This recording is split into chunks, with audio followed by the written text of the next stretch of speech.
ലോക്സഭാ തെരഞ്ഞെടുപ്പിനായി കോൺഗ്രസ് 17 സീറ്റുകളിലേക്ക് കൂടി സ്ഥാനാർത്ഥികളെ പ്രഖ്യാപിച്ചു. YS ശർമിള കടപ്പയിൽ നിന്നും താരിഖ് അൻവർ ബീഹാറിലെ കട്ടിഹാറിൽ നിന്നും മത്സരിക്കും. ആന്ധ്ര, ഒഡീഷ നിയമസഭാ തെരഞ്ഞെടുപ്പുകളിലേക്കുള്ള പട്ടികയും കോൺഗ്രസ് പ്രഖ്യാപിച്ചു.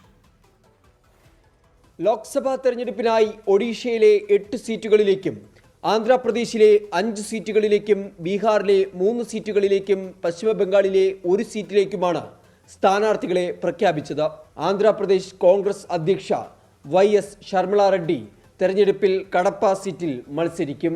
കത്തിഹാറിൽ നിന്നും താരിഖ് അൻവറും കിഷൻഗഞ്ചിൽ നിന്നും മുഹമ്മദ് ജാവേദും മത്സരിക്കും.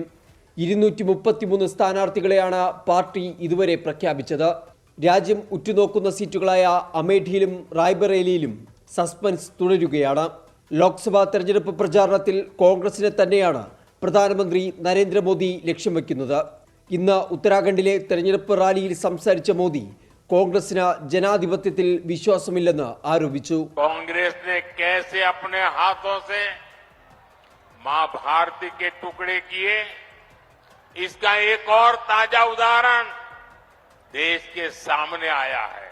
അഴിമതിക്കാരെ സംരക്ഷിക്കുകയാണ് പ്രതിപക്ഷത്തിന്റെ ലക്ഷ്യമെന്നും 3ാം തവണ അധികാരത്തിലെത്തിയാൽ അഴിമതിക്കെതിരെ ശക്തമായ നടപടി സ്വീകരിക്കുമെന്നും നരേന്ദ്രമോദി പറഞ്ഞു.